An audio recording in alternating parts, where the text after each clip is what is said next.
Down through the ages, the sea has always been a place of darkest mystery, and countless fables and legends have arisen to explain the riddles of its depths. To the ancients, the murky deep was populated by all manner of fanciful beings, ruled over by the great and powerful King Neptune with his retinue of regal attendants.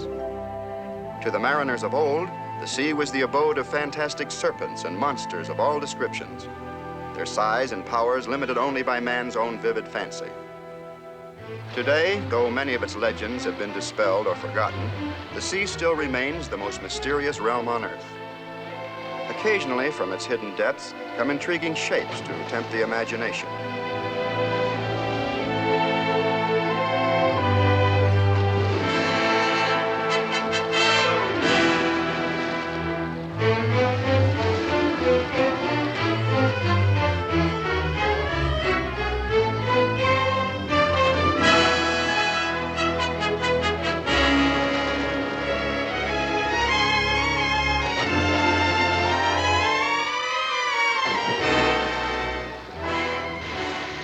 Largest of all the sea's inhabitants are the giant whales. At certain seasons, they rendezvous in the sheltered waters of a quiet bay to choose a mate. Cautiously at first, they thrust their massive bulks into the open air as a prelude to their mysterious courting ritual.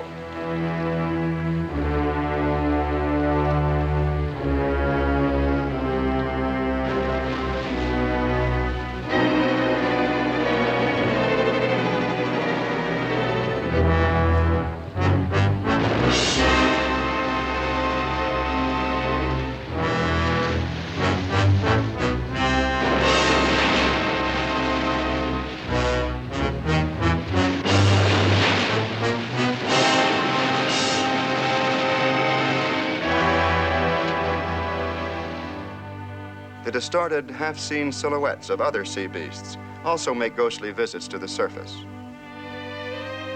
And yet, even when seen more clearly within its native element, the undulating rhythm of the manta ray only serves to cloak it in further unreality.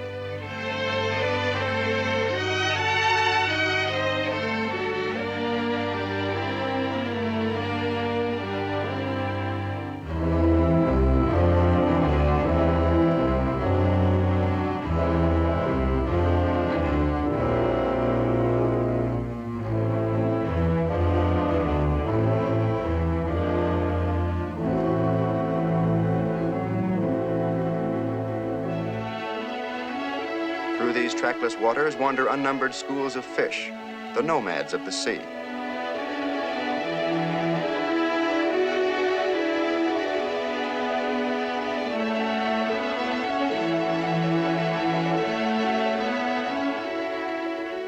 No less intriguing are the tangled jungles of oceanic kelp beds. Stirred by the restless tides, they weave an aura of mystery all their own.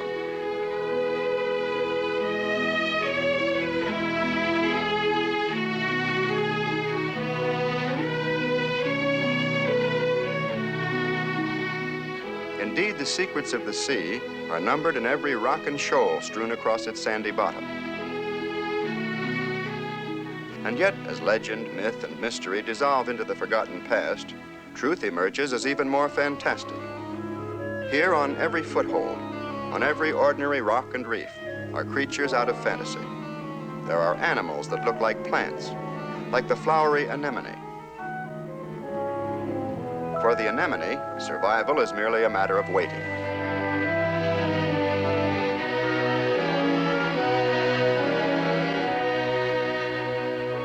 Like blossoms in a garden, the feather duster worms play the waiting game too. They sift out microscopic organisms called plankton from the water.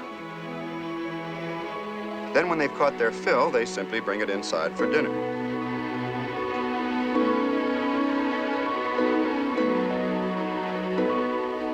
The sea lily harvests plankton in a far more energetic way,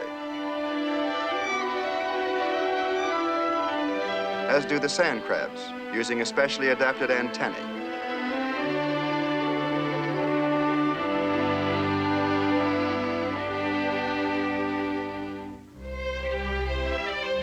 Plankton feeders, it seems, are everywhere, for they find their food in every drop of water.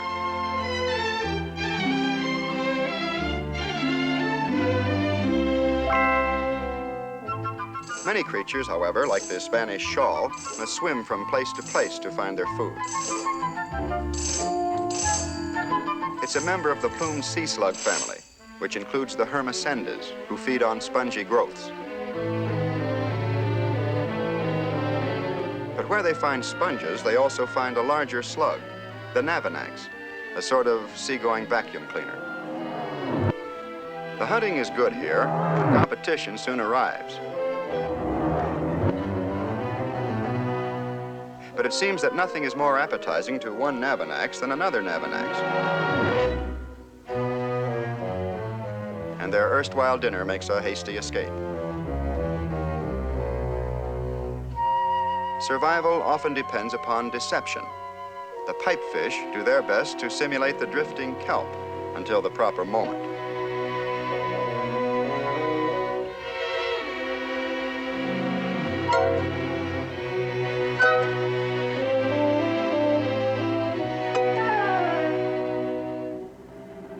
In patient immobility, the giant grouper simply waits for food to come within his range.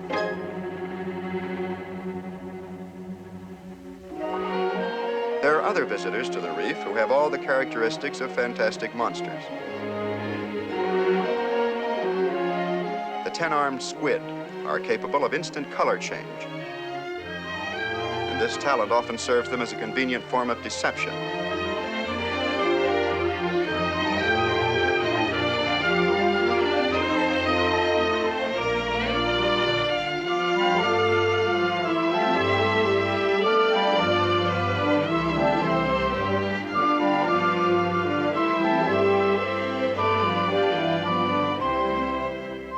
Some predators are drawn to the reef for entirely different reasons, for there are residents here who do them a valuable service. The brightly marked French angel and the tiny Spanish hogfish scour parasites and other harmful growths from the fins and scales of these larger callers. The hogfish, in fact, is welcomed even by the fearsome barracuda.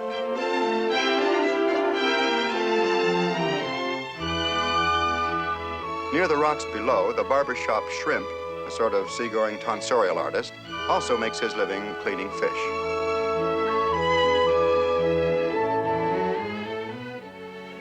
He's so popular that fish are actually known to wait in line for his attentions. Now, open wide, please.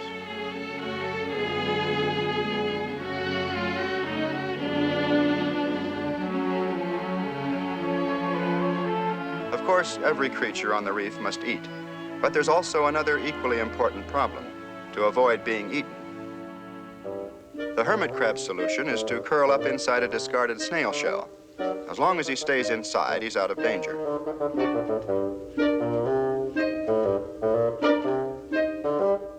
His safety is only temporary, however, for like a small boy outgrows his shoes, a hermit constantly outgrows his shell, and periodically he's forced to hunt for larger quarters.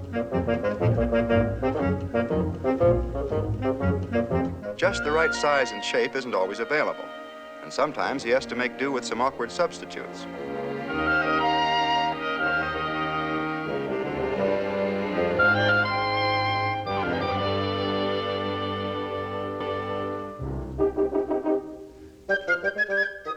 It isn't often that a hermit finds exactly the shell he wants, and when he does, he's also sure to find a couple of neighbors who want it too.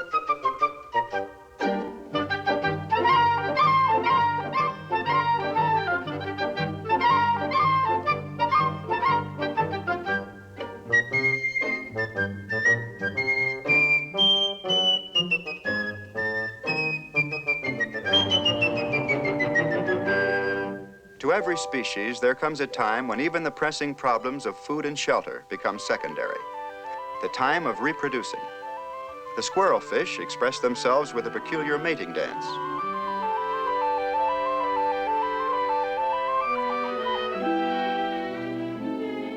Nearby, a pair of kissing grunts stage another type of ceremony.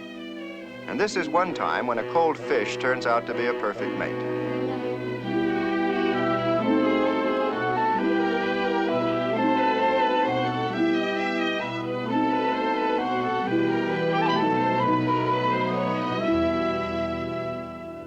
Occasional callers in these shallow waters are the bottle-nosed dolphins, who seldom visit here except when they're expecting young. Dolphins, being mammals, must breathe air, and for this they're equipped with a special passage called a blowhole behind their head. The business at hand is to keep the maternity ward free of intruders. This giant sea turtle isn't really a menace to anyone, but the dolphins aren't taking any chances.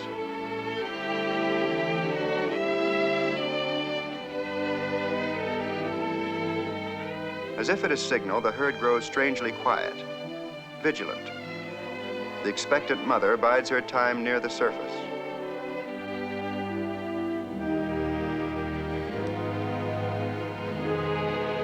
And now, once again, the miracle of living reproduction.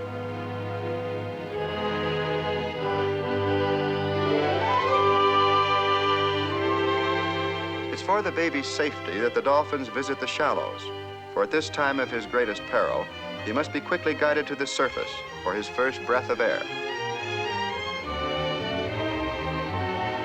After the initial experience, he needs no further education. Both swimming and surfacing to breathe are instinct to him. There's one thing, though, that he has to find out for himself, where the food supply is located.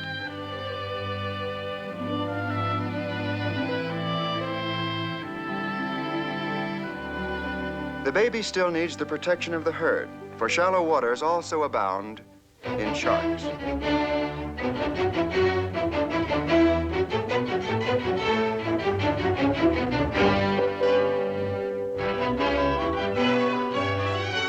The shark soon finds the young one far too well protected, and he's rudely hustled off.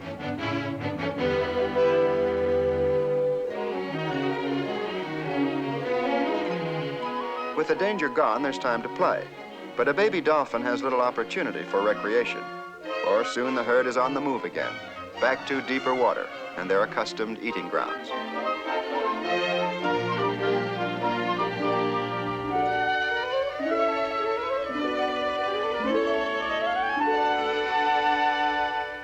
In strange contrast to the dolphins and their problems of maternity is the tiny seahorse. For in this family, the problem is one of paternity, and it's the father who bears the young.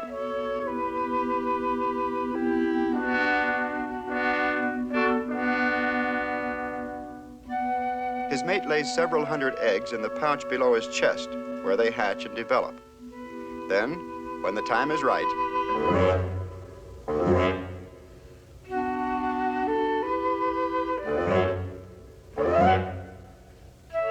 the babies come in quantity at first, but it seems there's always one holdout.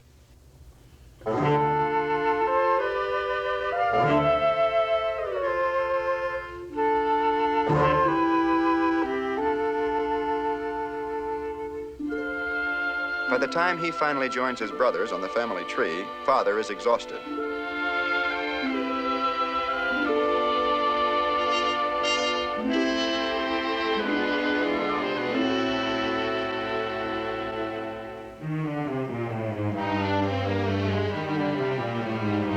When it comes to raising young, the octopus is more conventional, as all the chores are left up to the female. In the protection of a rocky grotto, she lays her eggs. To guard them from harmful fungus growths, she must pump a constant jet of water over them, and this duty keeps her completely occupied until they hatch. For a baby octopus, nothing is assured but the first meal, its own egg sac. After that, they must look out for themselves, for mother must return to her own problems of food and shelter.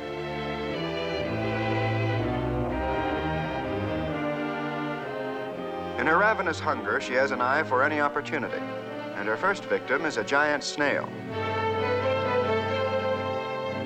In the sea, the instinct for survival is compelling, and the conch fights back with surprising agility. But its struggles are in vain. And in time, the octopus not only has her meal, she has a bonus, for she finds a new home in the victim's shell. Among her neighbors are some pectins, members of the clam family. They've been endowed with the ability to swim, with a sort of jerky jet propulsion.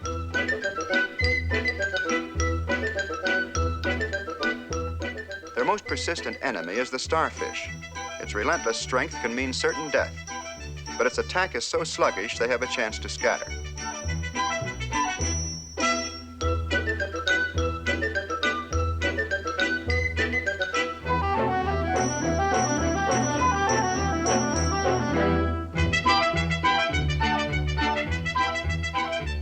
Escape from the starfish, however, doesn't always ensure survival.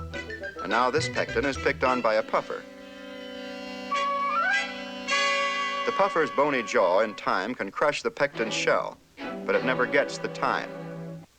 Not with a watchful octopus nearby.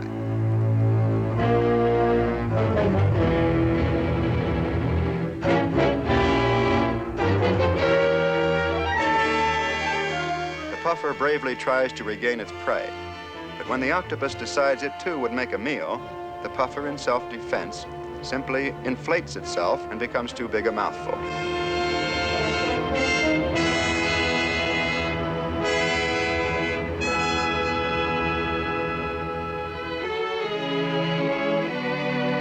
A close cousin to the manta is the stingray.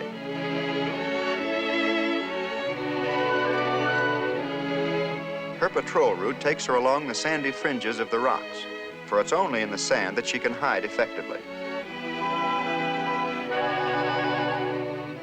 Her young are born with this ability, for until they're grown, it's their primary key to survival.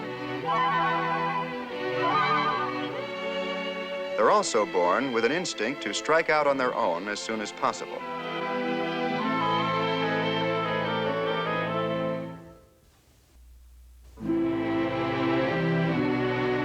Quite by accident, this one lands between a pair of jawfish. And for the moment at least, that's the end of his explorations. Jawfish are short-tempered little scavengers whose habit is to dig a burrow in the sand and then build a protective rampart of rocks and shells around the entrance. By himself, a jawfish is peaceable enough. The trouble is there are two of them and only rocks enough for one. They've both been working hard for some time now, yet their rock piles haven't seemed to grow at all, and each one is getting suspicious of the other.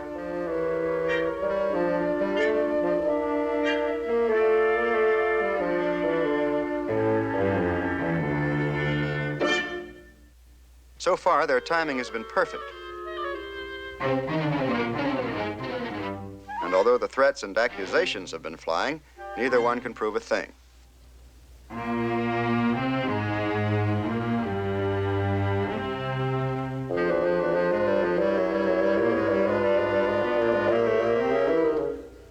This time, there's no doubt.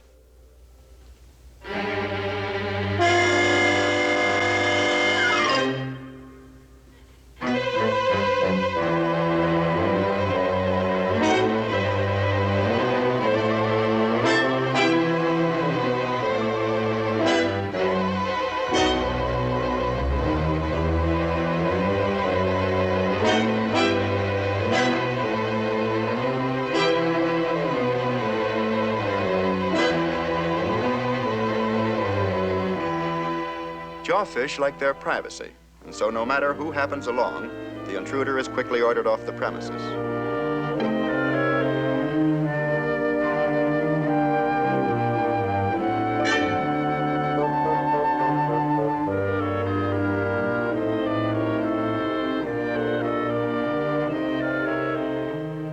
The next annoyance is a serpent star, simple enough to take care of. But it's attracted the attention of a rock lobster, who's quick to recognize an easy meal. The star seeks shelter beneath a resting toadfish, but to no avail. The ensuing scuffle, though short, is long enough to draw the hungry eye of the queen triggerfish. Her bony jaw is especially built for the job of breaking shells.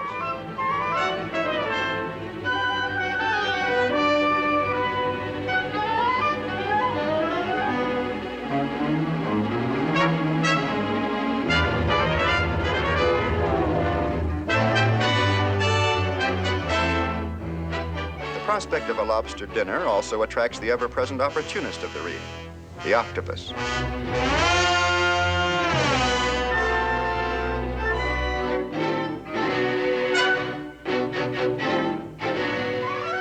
lobster has no desire to become a meal for anyone, and the octopus is quick to leave in search of easier prey. Meantime, the fracas has aroused a group of crabs, who in turn attract the triggerfish again. Before she gets too close, however, the crabs go underground.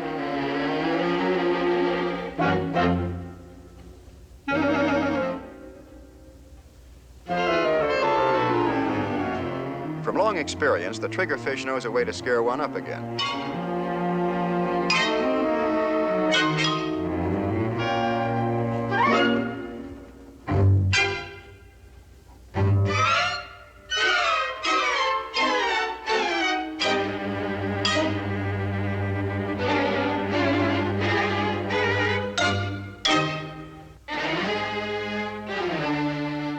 Fate is against her, though. For once again, the octopus sees a chance to snare an easy meal.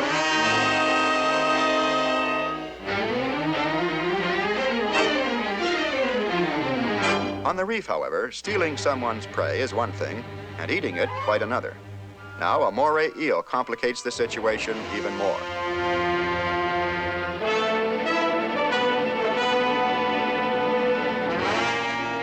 The octopus' only chance is to sit tight and hide her vulnerable tentacles. But this time, luck is with her. For now, a second moray arrives to claim this territory for his own. In the sea, reprieves are short, and the free-for-all becomes even more complicated when a second octopus moves in.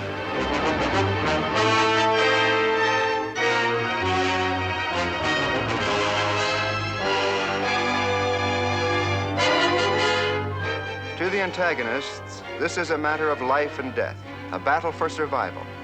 And yet in all the wide reaches of the sea, its outcome is actually of little consequence. For here a vast abundance of life will continue to exist and thrive. Now a school of manta rays draws a living curtain across the reef and obscures the scene of combat.